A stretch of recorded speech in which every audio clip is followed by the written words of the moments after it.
back to the shop, and as you can hear in the background, I have my heater running.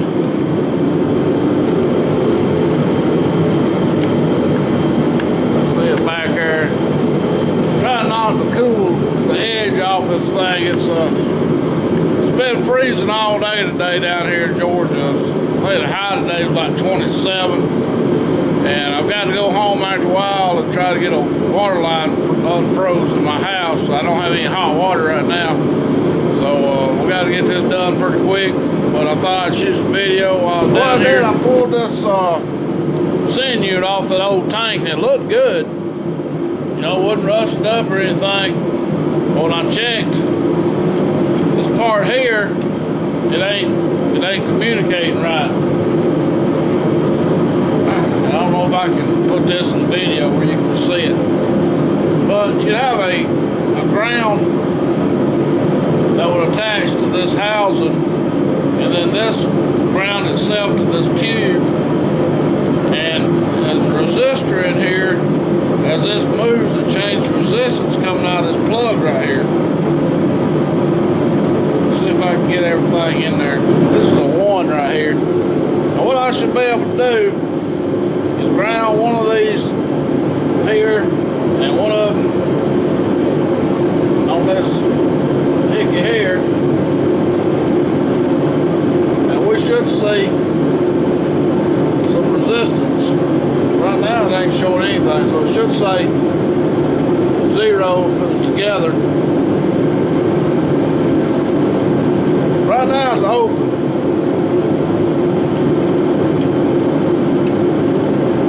Grounded here, we don't really make it. Right now we got an open circuit. So what I did was ordered a new one. Let's check the new one and see if it's doing the same thing. And I bought this new one on eBay. It's a Spectra Premium. That's the part number. And it wasn't that expensive. I think it was less than 30 bucks. Free shipping. I see it also comes with an O-ring and a clamp. So if we didn't have that, that'd be nice to have, but we already got those.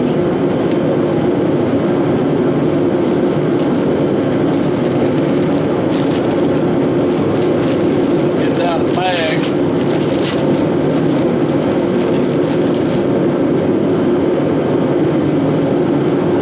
Alright, so here's what it looks like. It's like the 013.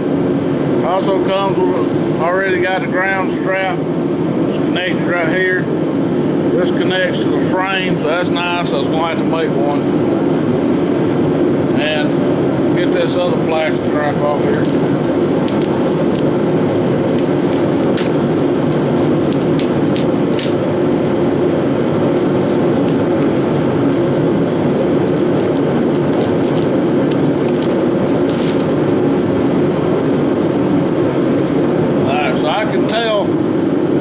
This is a lot cheaper mechanism here. It's plastic, but you can see the resistor, the diode in there. As this travels across it, it changes resistance. Like I say, this is pretty cheap looking, but hopefully it works. What we should be able to do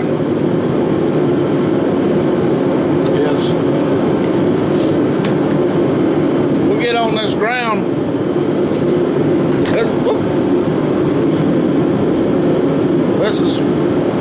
This will be empty. I'm going to get on this ground right here with one of these probes. Hope I can stick it in there. And we stick the other one right here, and we can see that there's no resistance whatsoever on this. Being empty, it's full ground power. As this comes up,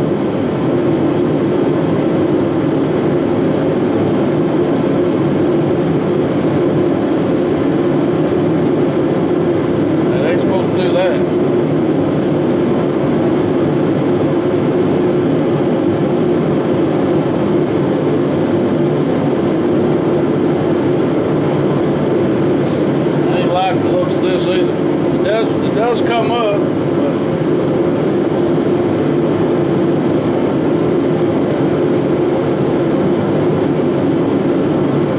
see a little more.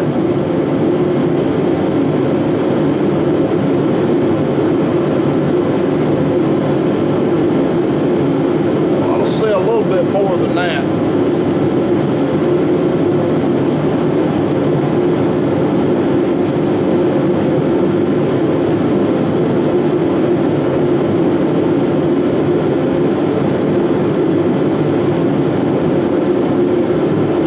Somewhere a little bit more action than that. So that kind of worries me a little bit.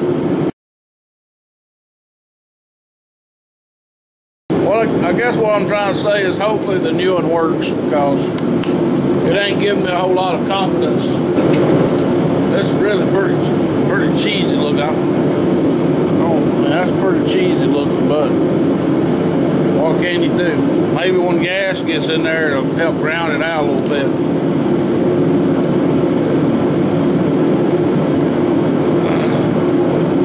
Now we can see where the ground wire attaches back here and runs over to here. And then this line here comes off the resistor and it runs up to this prong right here. What I'm going to do, I'm going to go ahead and install this. I think I can leave that wire on there. I do have to take the old gas lines loose. I got me some 5/16 gas line the other day, and I finished hooking up this vent tube right here. But I forgot to get some extra hose clamps. I'm gonna need some more hose clamps over here. I only have 2, so I need to get 4 more. I'm gonna go ahead and get the rubber hoses off these lines here, and we'll install the sending unit. All right, so I had to cut that heater off because I got to save the fuel. I got to take it out of the house and thaw out some. So what we're gonna do is just work this thing in, and then we wanna kind of figure out where we want it. I think it really, it may only go one or 2 ways. One way, the wrong way. I think it's only gonna go this way right here. This is a notch and this is a notch, which is kind of crazy because I need the thing turned that way. You'd have a bad day if you put this thing in without an O-ring. Let me get the O-ring out. Now these things are a little bit of pain to get locked in.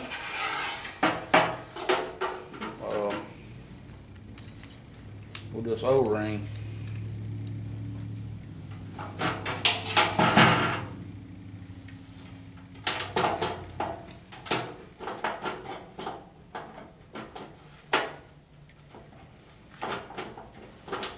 Gonna make sure that O-ring is sitting where it needs to sit.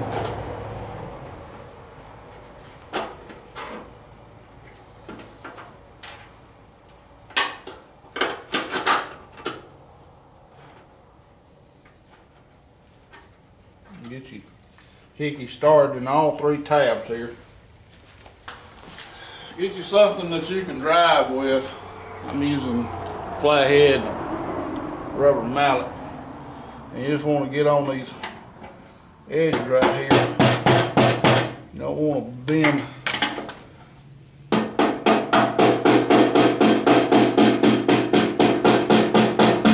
You don't want to take too much. You don't want to break that thing or cut it.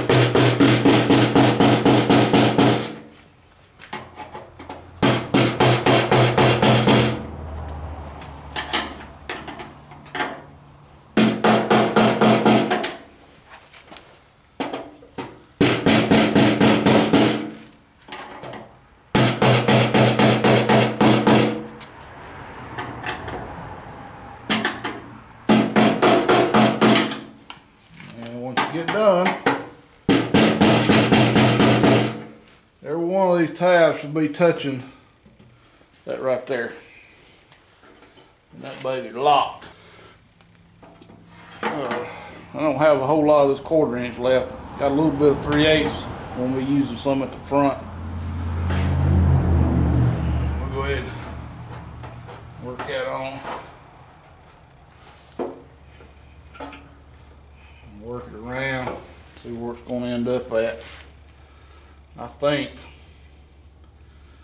it'll be all right there in my book. I'm gonna just leave these. Try to maneuver that. Let's just make sure I can get the lines right. That's gonna be a bit tight. So I'm gonna move that over a little bit. These are gonna be even worse. Let's get this one.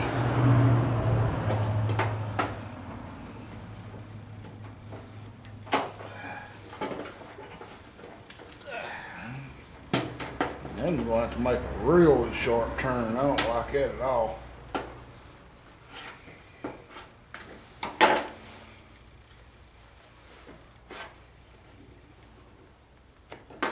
Of course, you can cut hoses with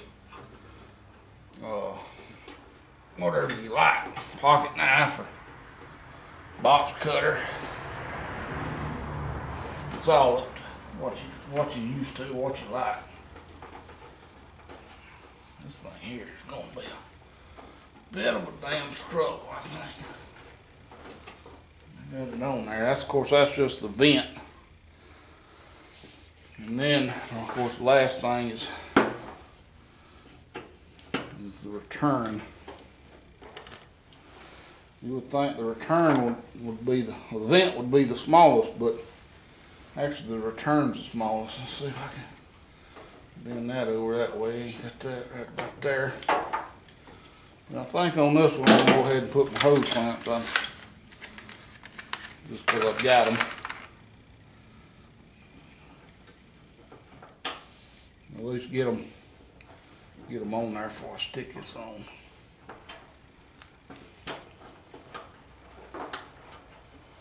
And there it should be.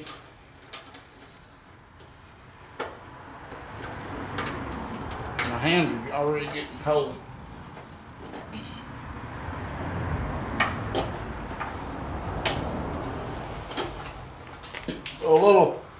A little manipulation helps out on these.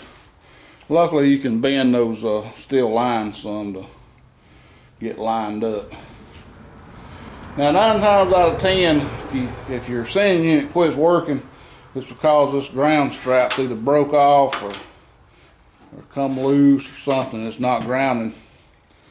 And then, of course, you can kind of get to the ground a little bit. It's a little hard, especially with the hoses in the way, but you could drop the tank down enough, take the bolts out of the brackets and drop the tank down enough to get to it if the tank was nearly empty. But this is a very, very, like 18 gauge or 16 gauge wire. It's very thin. I would like to see a 14 at least. But anyway, so hopefully I've got enough of this left to use on my fuel pump, because that's all I need it for. And then this goes to the fuel pump also. So I guess the last thing I'm going to share on this video, it's going to be a short and sweet video, I hope. But Rock Auto, I know a lot of y'all buy parts from. They have what they call wholesaler closeouts. And you can buy parts for dirt cheap compared to what they would cost anywhere else.